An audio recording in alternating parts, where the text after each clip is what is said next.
Our warm welcome to the two honorable ministers who are custodians of the economy and industry.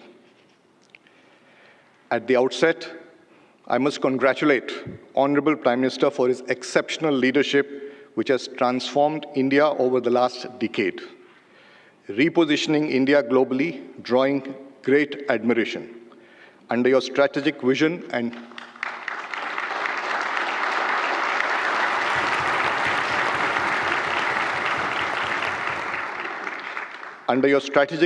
and dynamic leadership, India has emerged today as the fastest growing major economy in the world for 3 consecutive years.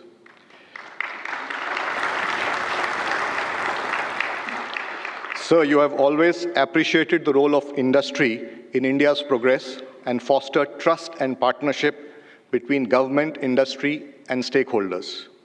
We are indeed honored that you have kindly agreed to address industry immediately after the major policy statement of the Union Budget, which also outlines the 9 key areas that would be pillars of India's march towards a Viksit status. So on behalf of the Indian industry and CII, I'd like to thank you for reflecting many of the industry suggestions in the Union Budget, including the employment-linked incentive. Today we have over 1,200 industry and other stakeholders joining us physically, and many more are watching at 160 plus locations within India. We have here our apex national and sectoral bodies. Besides this, additional centers at locations of our international partners in 25 plus countries and at 60 different locations are also joining us. Sir, you have been a tremendous source of inspiration for the industry, and this very strong participation today is reflective of this. The Union Budget reaffirms your emphasis on inclusive growth and has outlined a roadmap for Viksit Bharat. I once again congratulate you and your government for the astute handling of the economy and continued focus on reforms for greater investment, prosperity, and livelihood opportunity. So you have laid a strong foundation in Amrit Kal. As we move towards Viksit Bharat, this is an exciting and unprecedented phase in India's economic history, and we at Indian Industry would like to work together with you on all fronts. Honorable Prime Minister, as you lead India on its journey towards Viksit Bharat, industry pledges to align with your vision for Viksit Bharat at 100 and stand together with you. We now look forward to your kind guidance for this partnership. Thank you, sir. Thank you, ladies and gentlemen.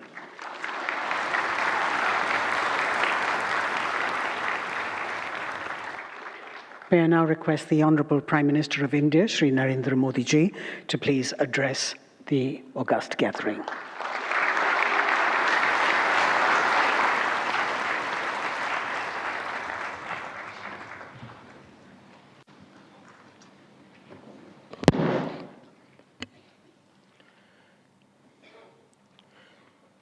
CII के president Shri Sanjeev Puri जी,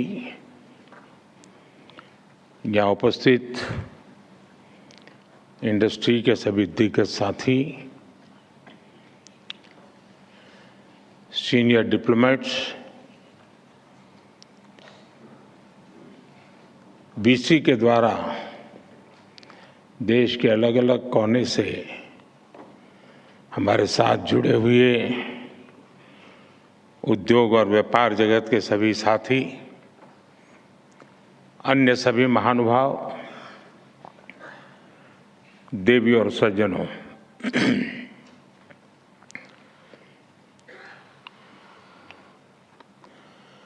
अगर युवाओं की सभा होती तो मैं शुरू करता, हाउ इज द जोश।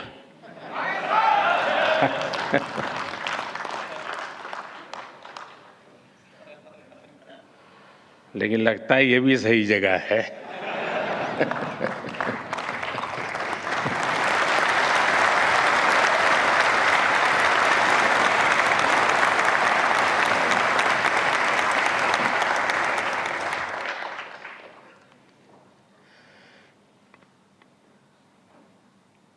और जब मेरे देश में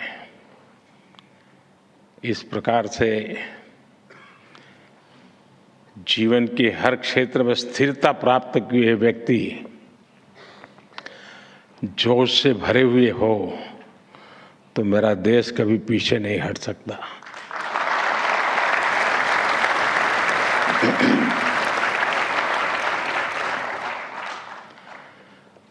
आपने मुझे इस कार्यक्रम में निमंत्रित किया। मैं सीआईआई का हृदय से आभार व्यक्त करता हूं। मुझे याद है पैंडेमिक के समय आप और हम चर्चा कर रहे थे। आप में से भी बहुत लोगों को याद होगा। और चर्चा के केंद्र में विषय रहता था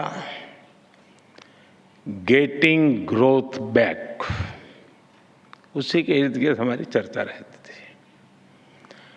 और तब मैंने आपसे कहा था कि भारत बहुत ही जल्द विकास के पथ पर दौड़ेगा। और आज भारत किस ऊंचाई पर है। आज भारत 8% की रफ्तार से ग्रो कर रहा है।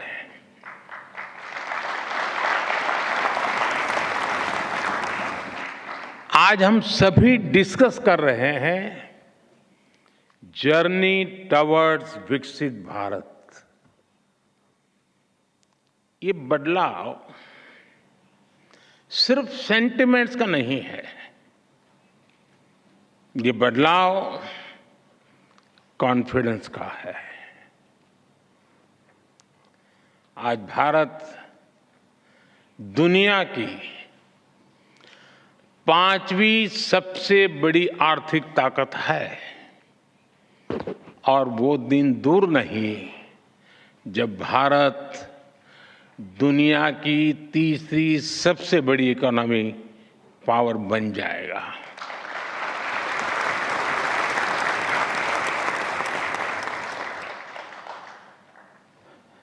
मैं जिस बिरादरी से आता हूं उस बिरादरी की एक पहचान बन गई है कि चुनाव के पहले जो बातें करते हैं चुनाव के बाद भुला देते हैं।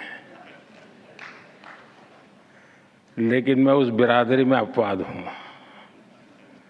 और इसलिए मैं आपको याद कराता हूं कि मैंने कहा था कि मेरे 3रे टर्म में देश 3रे नंबर की इकोनॉमी बनेगा।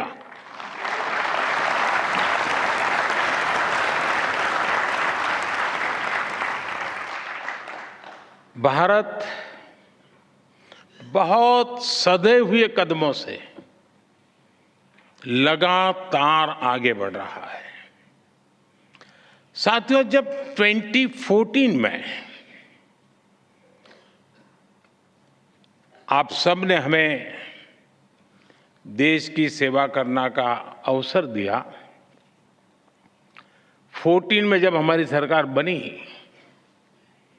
तो सबसे बड़ा प्रश्न यही था कि इकोनॉमी को वापस पटरी पर कैसे लाएं। 2014 के पहले की फ्रेजाइल 5 वाली स्थिति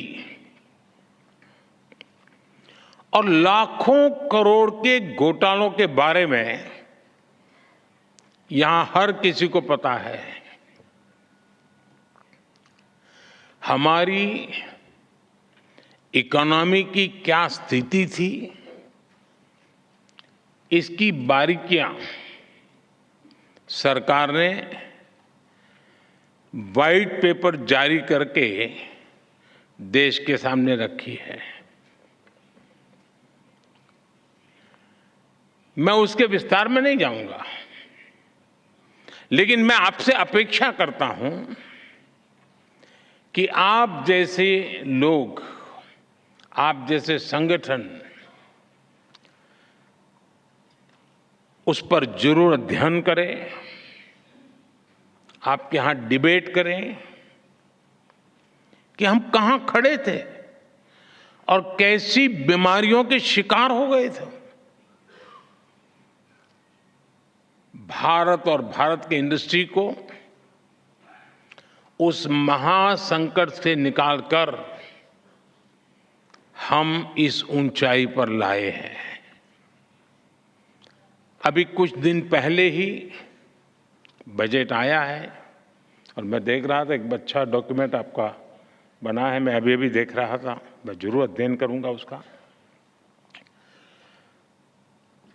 और जब बजट अभी आया है, आप भी बजट की चर्चाओं में अभी भी व्यस्त हैं, तब बजट से जुड़े ही कुछ फैक्ट्स मैं आज आपके सामने रखना चाहूंगा। फ्रेंड, 2013-14 में जब पिछली सरकार का आखिरी बजट आया था, डॉक्टर मनमोहन सिंह जी के सरकार का लास्ट बजट, वो 16 लाख करोड़ रुपए का था, 16 लाख करोड़। आज हमारी सरकार में ये बजट 3 गुना बढ़कर 48 लाख करोड़ रुपया पहुंच गया है।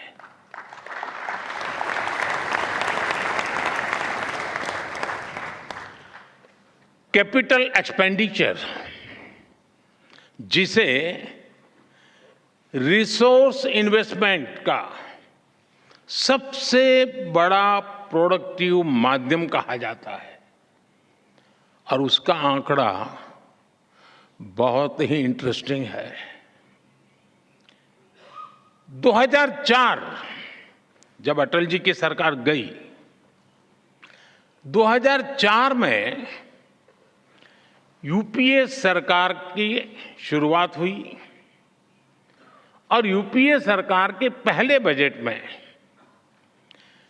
कैपिटल एक्सपेंडिचर करीब 90,000 करोड़ रुपए था, 90,000 करोड़ रुपीस।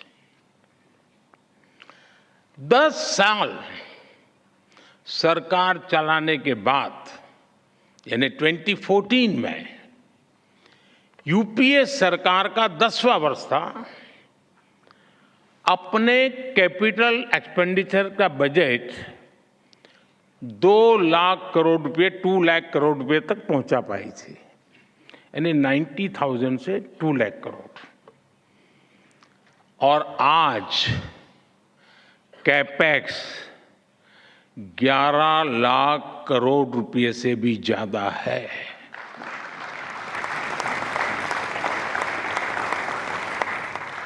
यानी 2004 टू 2014 के 10th ईयर में कैपेक्स किसी तरह दुगुने पर पहुंचा था, जबकि हमारी सरकार में कैपेक्स 5 गुना ज्यादा से बढ़ा है।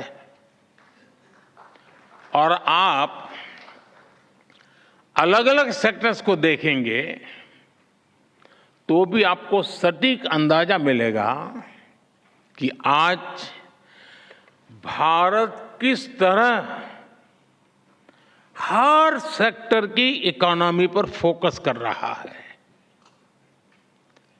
पहले की सरकार के 10 साल की तुलना में हमारी सरकार ने रेलवे का बजट 8 गुना बढ़ाया है,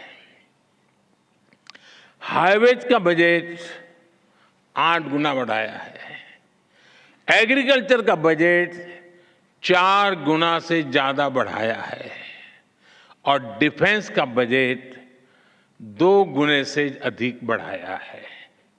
और साथियों, हर सेक्टर में बजट में ये रिकॉर्ड बढ़ोतरी और साथ साथ टैक्स में रिकॉर्ड कटौती करने के बाद की गई है। 2014 में 1 करोड़ रुपए कमाने वाली एमएसएमईज को प्रिजम्पटिव टैक्स देना होता था, 1 करोड़। अब 3 करोड़ रुपए तक की आय वाली एमएसएमईज भी इसका लाभ उठा सकती है। 2014 में 50 करोड़ तक कमाने वाली एमएसएमईज को 30% टैक्स देना होता था। आज ये रेट 22% है। 2014 में कंपनियां 30% कॉर्पोरेट टैक्स देती थी। आज 400 करोड़ रुपए तक की आय वाली कंपनियों के लिए रेट 25% है। और फ्रेंड्स, बात सिर्फ बजट एलोकेशन बढ़ाने या टैक्स कम करने की नहीं है, बात गुड गवर्नेंस की भी है।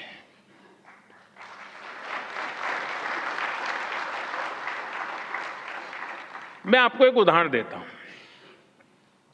अब जैसे कोई कमजोर व्यक्ति होता है जिसका वजन कम हो, लेकिन उसके शरीर में किसी बीमारी के कारण सूजन आए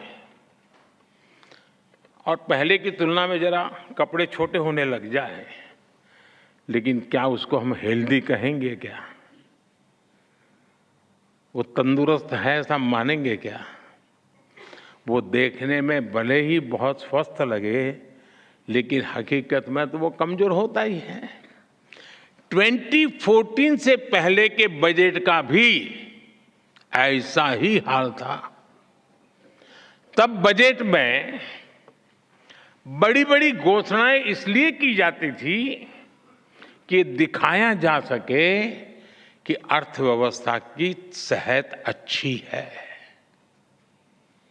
लेकिन सच्चाई ये थी कि बजट में जो घोषणाएं होती थी वो भी जमीन पर पूरी तरह नहीं उतर पाती थी। ये लोग इंफ्रास्ट्रक्चर के लिए तय की गई राशि को भी पूरी तरह खर्च नहीं कर पाते थे। जब घोषित करते थे तो हेडलाइन लेते थे,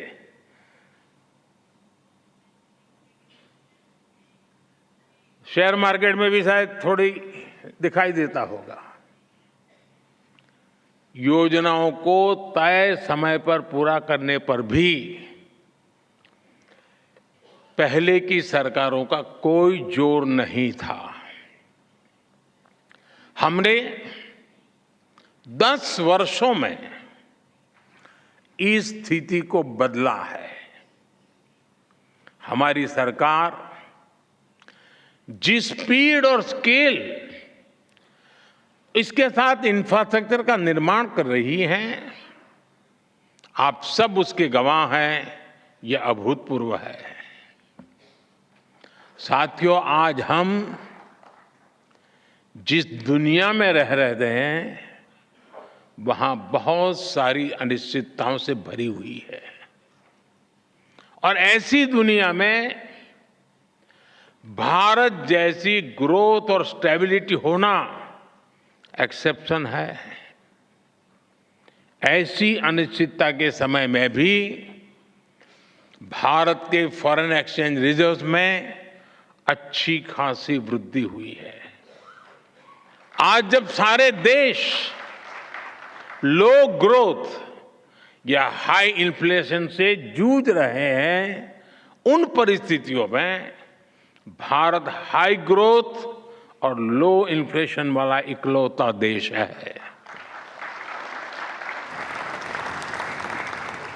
इतनी बड़ी महामारी के बावजूद भारत का फिस्कल प्रूडेंस पूरी दुनिया के लिए रोल मॉडल है। Global good and service export में भारत का कंट्रीब्यूशन लगातार बढ़ रहा है। ग्लोबल ग्रोथ में आज भारत का शेयर 16% हो गया है। और आप ध्यान दीजिए, भारत ने ये ग्रोथ तब हासिल करके दिखाई है जब पिछले 10 साल में इकोनॉमी को झटका देने वाले अनेक संकट आए। हमारे कार्यकाल में ये भी एक मुसीबत रही। 100 साल की सबसे बड़ी पैंडेमिक, दुनिया के अलग अलग देशों में युद्ध की स्थिति, भारत में बड़ी बड़ी प्राकृतिक आपदाएं, कभी साइक्लोन, कभी सूखा, कभी भूकंप। हमने हर संकट का मुकाबला किया, हर चुनौती का समाधान किया।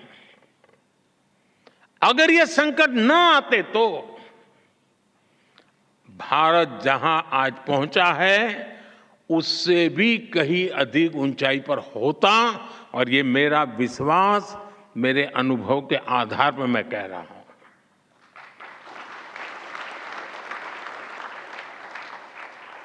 साथियों, आज देश विकसित भारत के संकल्प को लेकर चल रहा है। बीते 10 वर्षों में 25 करोड़ लोग गरीबी से बाहर निकले हैं। हम देश के नागरिकों की ईज ऑफ लिविंग पर फोकस कर रहे हैं। हम देश के नागरिकों की क्वालिटी ऑफ लाइफ पर फोकस कर रहे हैं।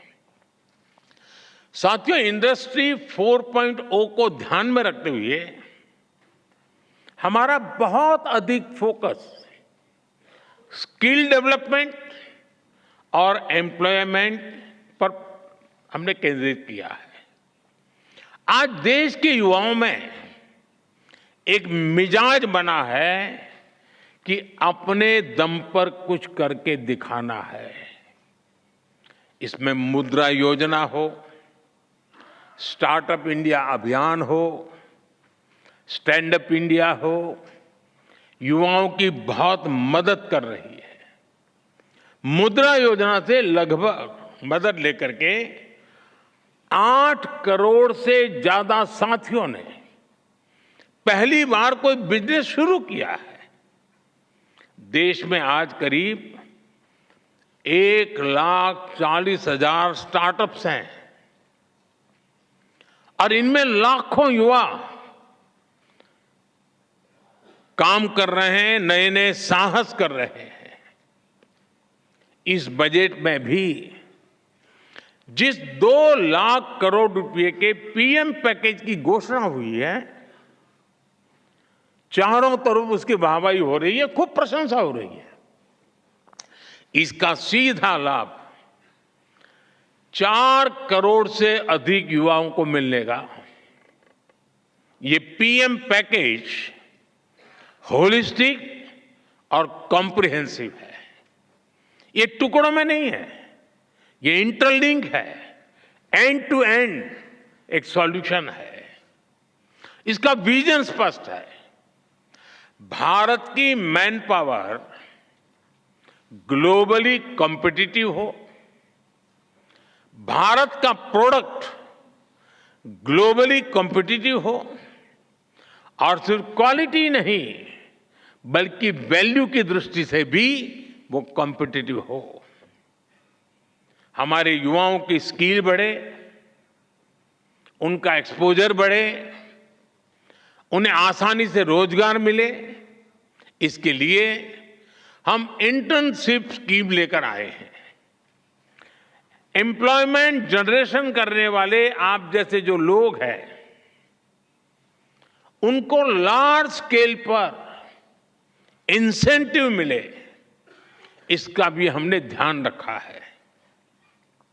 इसलिए ही सरकार ने ईपीएफओ कंट्रीब्यूशन में इंसेंटिव की घोषणा की है। साथियों, हमारी सरकार का इंटेंट और कमिटमेंट एकदम साफ है। हमारे डायरेक्शन में कोई डायवर्जन नहीं है। चाहे नेशन फर्स्ट ये हमारा कमिटमेंट हो, चाहे $5 ट्रिलियन इकोनॉमी का संकल्प हो, चाहे सैचुरेशन अप्रोच को हम अचीव करने का इरादा लेके चले हो, चाहे जीरो इफेक्ट जीरो डिफेक्ट की बात हो, चाहे आत्मनिर्भर भारत का हमारा दृढ़ संकल्प हो, चाहे विकसित भारत के विराट संकल्प के लिए हमारी लंबी दौड़ हो, हम इसके लिए पूरे फोकस के साथ काम कर रहे हैं। हम योजनाओं को निरंतर विस्तार देते हैं, उनकी प्रोग्रेस की समीक्षा करते हैं। आप सरकार की अप्रोच, विकास के प्रति हमारे कमिटमेंट को भली भांति जानते हैं। हम हर बार नए माइलस्टोन्स गढ़ रहे हैं। इसलिए इंडस्ट्री से भी मेरी यही अपेक्षा है कि वो सरकार के साथ कंधे से कंधा मिलाकर विकसित भारत के सपनों को साकार करने के लिए सरकार के साथ स्पर्धा करे, सरकार को भी पीछे रख देकर जीत हासिल करे। ये मेरी आपसे अपेक्षा है जी।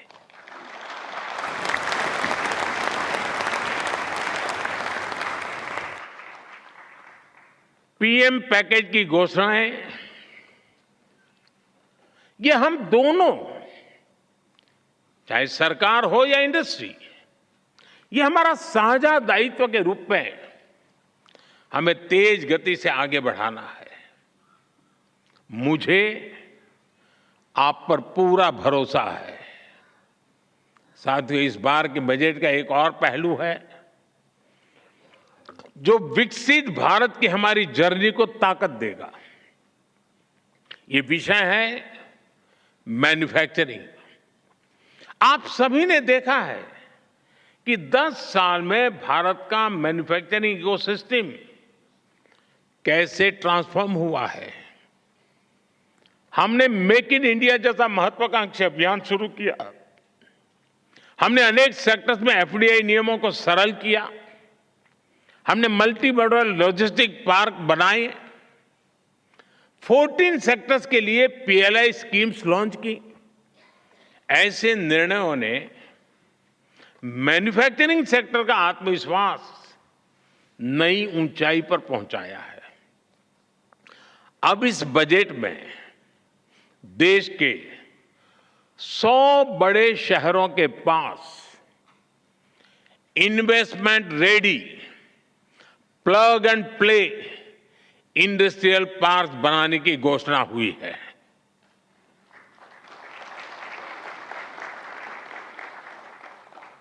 ये 100 शहर विकसित भारत के नए ग्रोथ हब बनेंगे। सरकार मौजूदा इंडस्ट्रियल कॉरिडोर्स का भी आधुनिकीकरण करेगी। हमारा बहुत बड़ा फोकस एमएसएमईज पर भी है। इससे करोड़ों लोगों को रोजगार मिलता है। सरकार ने एमएसएमई को सुविधाएं देने के साथ ही उनकी चुनौतियों को एड्रेस किया है।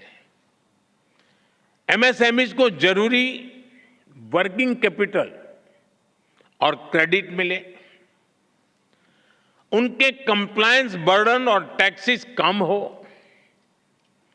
उनकी मार्केट एक्सेस और संभावनाएं बेहतर हो, एमएसएमईज का फॉर्मलाइजेशन हो। इसके लिए 2014 से ही हमने लगातार काम किया है। इस बजट में भी एमएसएमई के लिए नई क्रेडिट गारंटी स्कीम लॉन्च की गई है। साथियों, जब बजट आता है तो उसके बाद अक्सर चर्चा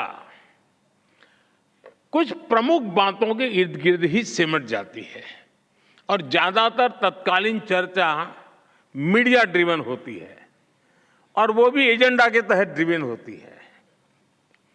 जब शांत वातावरण होता है तब जाकर के स्थितियां की तरफ नजर गहराई से जाती है। कई बार संबंधित इंडस्ट्री या फिर एक्सपोर्ट्स वे भी थोड़ा बहुत उनका ध्यान जाता है, उसकी बात करते भी है, लेकिन बजट की ऐसी बातें मुझे लगता है कि हर क्षेत्र में बार बार दोहराना जरूरी है। माइक्रो लेवल पर भी उसका एनालिसिस जरूरी है। अब जैसे बजट में न्यूक्लियर पावर जनरेशन के लिए एलोकेशन बढ़ाया गया है। हम कृषि में भी डिजिटल पब्लिक इंफ्रास्ट्रक्चर बनाने जा रहे हैं। हम किसानों को जमीनों के नंबर देने के लिए भू आधार कार्ड भी देने जा रहे हैं। स्पेस इकोनॉमी के लिए भी 1000 करोड़ रुपए के वेंचर कैपिटल की व्यवस्था की गई है। बजट में क्रिटिकल मिनरल मिशन की भी घोषणा की गई है। हम जल्द ही माइनिंग के ऑफशोर ब्लॉक्स के पहले चरण की नीलामी शुरू करने वाले हैं। ये सारे ऐलान प्रगति के नए रास्ते खोलेंगे, नए अवसर बनाएंगे। फ्रेंड्स, आज जब भारत दुनिया की तीसरी सबसे बड़ी इकोनॉमी बनने वाला है, तो नए सेक्टर्स में भी संभावनाएं बन रही हैं। विशेष रूप से हमारे सनराइज सेक्टर्स में। आप जानते हैं, टेक्नोलॉजी ही वर्तमान है, टेक्नोलॉजी ही फ्यूचर है। आज जो भी देश सेमीकंडक्टर वैल्यू चेन में अपनी जगह बनाएगा, वो भविष्य में बड़ी भूमिका में रहेगा। और इसलिए हम भारत में इस इंडस्ट्री को आगे बढ़ा रहे हैं। इसी तरह हम इलेक्ट्रॉनिक्स मैन्युफैक्चरिंग को भी एनकरेज कर रहे हैं। आज मोबाइल मैन्युफैक्चरिंग रिवॉल्यूशन का दौर है।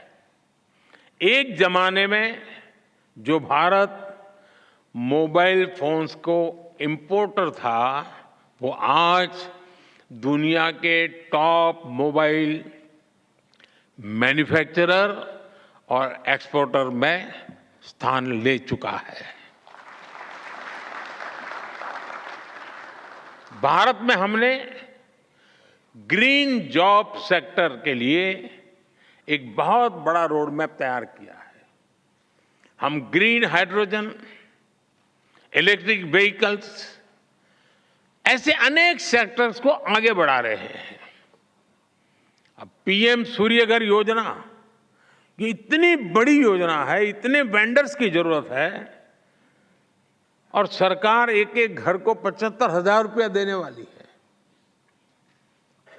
ये अपने एक बहुत बड़ा रिवॉल्यूशन होने वाला है।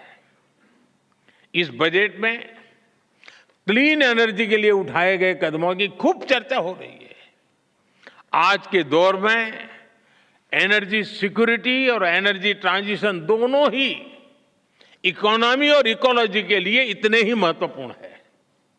लेकिन इसके साथ ही हम स्मॉल न्यूक्लियर रिएक्टर्स पर भी काम कर रहे हैं। इससे न सिर्फ एनर्जी एक्सेस के रूप में इंडस्ट्री को लाभ होगा, बल्कि इस सेक्टर से जुड़ी पूरी सप्लाई चेन को भी बिजनेस की नई संभावनाएं मिलेगी। हमारी इंडस्ट्रीज और एंटरप्रेन्योर्स ने हमेशा देश के विकास के लिए अपनी प्रतिबद्धता दिखाई है।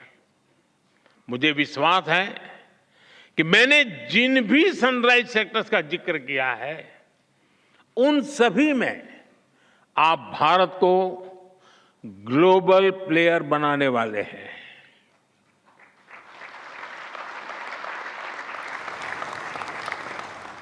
और ये मेरे लिए ग्लोबल प्लेयर शब्द भर नहीं है जी, मैं साफ मानता हूं मेरा देश ग्लोबल प्लेयर बनेगा।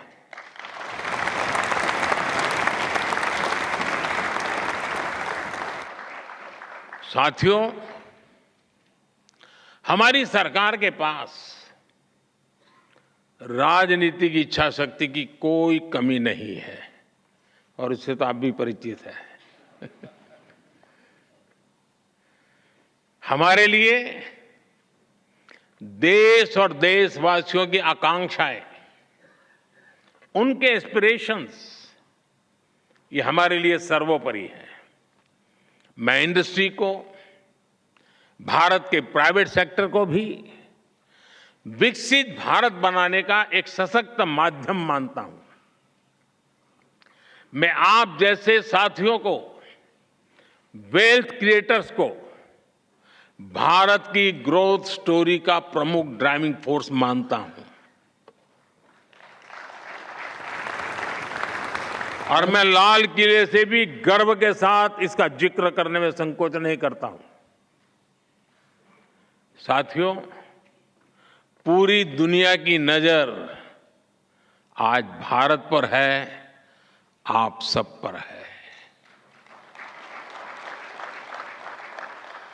आज भारत की नीति, भारत की निष्ठा, भारत का निश्चय, भारत के निर्णय और भारत में हो रहा निवेश पूरे विश्व की प्रगति का आधार बन रहा है। दुनिया भर के इन्वेस्टर्स यहां आने के लिए लालायित है। वर्ल्ड लीडर्स भारत को लेकर पॉजिटिविटी से भरे हुए हैं। ये भारत की इंडस्ट्री के लिए बेहतरीन मौका है, गोल्डन चांस है। हमें इस मौके को गंवाना नहीं है। मैंने नीति आयोग की बैठक में भी, अभी जब मुख्यमंत्रियों से मीटिंग हुई तो मैंने उनसे कहा है कि इन्वेस्टर फ्रेंडली चार्टर तैयार करे हर राज्य। राज्यों के बीच एक हेल्दी कंपटीशन हो इन्वेस्टमेंट को आकर्षित करने के लिए। और मैं नहीं चाहता हूं कि मेरे देश का एक भी राज्य पीछे रह जाए। निवेश के लिए नीतियों में और स्पष्टता लाएं, बेहतर माहौल बनाएं, गुड गवर्नेंस का एहसास हर कदम पर होना चाहिए ताकि निवेशक देश के हर राज्य में जा सके। साथियों, मैं गत 10 वर्ष के अनुभव के आधार पर और विश्व की स्थितियों को बारीकी से जानने के बाद मैं पूरे विश्वास के साथ कहता हूं कि देश जब आजादी की शताब्दी मनाएगा, भारत की आजादी के जब 100 साल होंगे, वो शताब्दी हम विकसित भारत के रूप में मनाएंगे।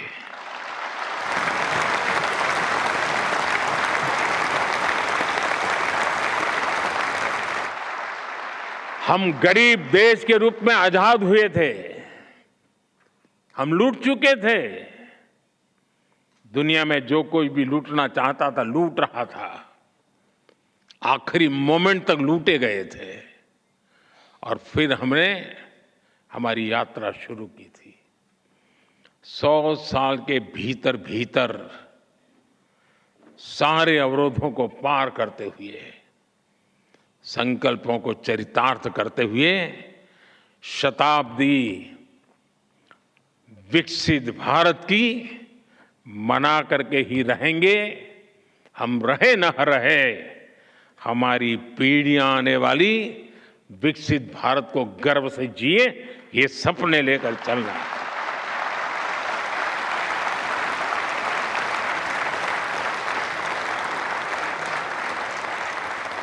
आइए हम सब मिलकर आगे बढ़े,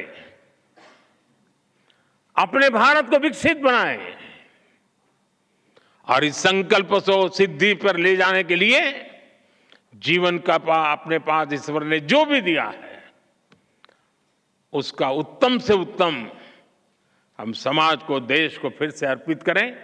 इसी एक भावना के साथ आप सभी को बहुत बहुत शुभकामनाएं, बहुत बहुत धन्यवाद।